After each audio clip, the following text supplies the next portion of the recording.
مضل له ومن يضلله فلا هادي له ونشهد أن لا إله إلا الله وحده لا شريك له ونشهد أن سيدنا ومولانا محمدا عبده ورسوله صلى الله تعالى عليه وعلى آله وأصحابه وأزواجه وذرياته وبارك وسلم تسليما كثيرا أما بعد أعوذ بالله من الشيطان الرجيم بسم الله الرحمن الرحيم يا أيها الذين آمنوا كتب عليكم الصيام كما كتب على الذين من قبلكم لعلكم تتقون وقال النبي صلى الله عليه وسلم من صام رمضان إيمانا واحتسابا غفر له ما تقدم من ذنبه صدق رسول اللہ صلی اللہ علیہ وسلم۔ بہت محبت کے قابل میرے ایمانی بھائیوں، اللہ تبارک و تعالی شانہ کا احسان ہے، اللہ کا کرم ہے، اللہ کا فضل ہے کہ اللہ تبارک و تعالی شانہ نے ہمیں اس کی عبادت کے لیے طاقت عطا فرمائی۔ جب انسان کے پاس طاقت ہوتی ہے، صحت ہوتی ہے، تو انسان اللہ تعالیٰ کے سامنے رونے میں، انسان اللہ کے حکموں کو پورا کرنے میں، انسان نبی کی سنتوں پر عمل کرنے کے اندر لگا رہتا ہے اور اس کی کوشش کرتی ہے۔ لیکن انسان کے پاس طاقت ہی نہ ہو، انسان بیمار ہو، انسان تکلیفوں میں گھیرا ہوا ہو، ایسی حالت میں انسان کو کسی اعتبار سے کوئی کام نہیں سوچتا، تو اللہ کا فضل ہے، اللہ کا کرم ہے کہ اللہ تعالیٰ نے ہمیں طاقت عطا فرمائی۔ یہ جو قرآن کی آیت پڑھی گئی، اس میں اللہ تبارک و تعالی شانہ نے ایک رمضان المبارک کے مہینے کے بارے میں اور روزے کے بارے میں کچھ فرمایا ہے۔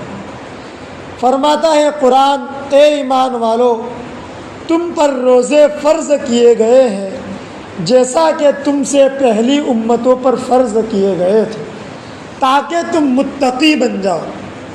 یہ رمضان المبارک کا مہینہ بہت برکت والا مہینہ ہے، رحمتوں والا مہینہ ہے، مغفرت والا مہینہ ہے، سیزن والا مہینہ ہے۔ اس مہینے کے اندر اللہ کی طرف سے رحمتیں، برکتیں نازل ہوتی ہیں، اور اپنے بندوں کی طرف اللہ طرف سے اپنے بندوں پر اللہ تعالیٰ کی طرف سے ایک رحم کا معاملہ ہوتا ہے، اللہ تعالیٰ کی طرف سے مغفرت کا اعلان ہوتا ہے۔ اللہ تعالیٰ کے سامنے گڑ گڑا کر ہم اس مہینے کو گزارے، اس مہینے کو غفلت سے گزارنے سے ہمیں احتراز فرمائے۔ یہ مہینہ ایسا مہینہ ہے، حدیث میں آتا ہے، جب سلمان فارسی رضی اللہ تعالیٰ عنہ روایت فرماتے ہیں کہ اللہ کے نبی صلی اللہ علیہ وسلم نے فرمایا، جس حدیث کا مفہوم و خلاصہ یہ ہے کہ اللہ کے نبی صلی اللہ علیہ وسلم نے شعبان کے آخری تاریخ کو ایک صحابہ کرام کے سامنے بیان فرمایا، وعظ فرمایا، نصیحت فرمائی کہ لوگوں، تمہارے سامنے ایک عظیم مبارک مہینہ آنے والا ہے، وہ برکت والا مہینہ ہے، رحمتوں والا مہینہ ہے، مغفرت والا مہینہ ہے۔ اس مہینے کے اندر کوئی انسان ایک نفل عبادت ادا کرتا ہے، نفل نماز پڑھتا ہے، کوئی نفلی کام کرتا ہے، تو اس کو فرض کے برابر ثواب دیا جاتا ہے۔ اور انسان اس مہینے کے اندر ایک فرض ادا کرتا ہے، اللہ تعالیٰ اس کو 70 فرائض ادا کرنے کا ثواب عطا فرماتا ہے۔ یہ مہینہ صبر کا مہینہ ہے، لوگوں کے ساتھ غمخواری حسن سلوک کا مہینہ ہے۔ یہ مہینے کے اندر اللہ تعالیٰ کی طرف سے بندوں پر رحمتیں نازل ہوتی ہیں۔ یہ مہینہ جب انسان کو اللہ تعالیٰ نے یہ مہینہ ہمیں عطا فرمایا، کئی لوگ ہمارے سامنے گزشتہ رمضان میں تھے جو آج ہمارے سامنے نہیں ہے، قبر میں سو گئے، مٹی کے چھوٹے سے کھڈے میں جا گئے۔ ہمیں اللہ تعالیٰ نے موقع دیا ہے، ہمیں مبارک مہینہ ملا ہے۔ حالانکہ اسی مہینے کے بارے میں اللہ کے نبی صلی اللہ علیہ وسلم اس مہینے کی تیاری کے لیے 2 مہینوں پہلے اللہ سے دعا کرتے تھے، اللہم بارک لنا فی رجب و شعبان وبلغنا رمضان۔ اے اللہ برکت رجب اور شعبان کے مہینے میں ہمیں برکت عطا فرما، اور رمضان المبارک کا مہینہ ہمیں نصیب فرما، اور رمضان تک ہمیں پہنچا دیجئے۔ جب اللہ کے نبی بخشائے تھے، اللہ کے نبی کو اللہ کی طرف سے بخش دیا گیا تھا، پھر بھی اللہ کے نبی اس مہینے کے استقبال کے اندر 2 مہینوں پہلے یہ دعا مانگا کرتے تھے، اور رمضان کی استقبال کرتے تھے، اور رمضان کی پہلے سے تیاری کرتے تھے۔ عائشہ صدیقہ رضی اللہ تعالیٰ عنہ فرماتی ہیں کہ جب شعبان کا مہینہ آتا، رمضان سے پہلے اللہ کے نبی صلی اللہ علیہ وسلم اتنے روزے رکھتے تھے کہ ہم کو ہوتا تھا کہ اللہ کے نبی روزہ رکھنا بند ہی نہیں کریں گے۔ جب اللہ کے نبی کے بارے میں یہ سب چیزیں ہیں تو پھر ہمارا اور آپ کا کیا کہنا؟ یہی روزہ، اسی لیے قرآن نے کہا لعلکم تتقون، تاکہ تم متقی بن جاؤ۔ اس سے معلوم ہوا انسان روزہ رکھنے سے متقی بنتا ہے، اللہ کا خوف اس کے دل میں آتا ہے، اللہ کا ڈر اس کے دل میں آتا ہے، نبی کی محبت اس کے دل میں آتی ہے، قرآن کی محبت اس کے دل میں آتی ہے، اللہ والوں کی محبت اس کے دل میں آتی ہے، قرآن سے عشق ہوتا ہے، نبی سے عشق ہوتا ہے، اللہ سے عشق ہوتا ہے، اللہ کی محبت ملتی ہے۔ کس بنا پر؟ روزہ رکھنے کی بنا پر۔ جب انسان روزہ رکھے گا اس کو تقویٰ ملے گا، اس کی پوری زندگی گزارنا آسان ہو جائے گا۔ لیکن روزے سے تقویٰ کب ملے گا؟ آخر قرآن نے کہا ہے تو اٹل فیصلہ ہے، جو انسان روزہ رکھے گا وہ اللہ کا خوف اس کے دل میں آئے گا۔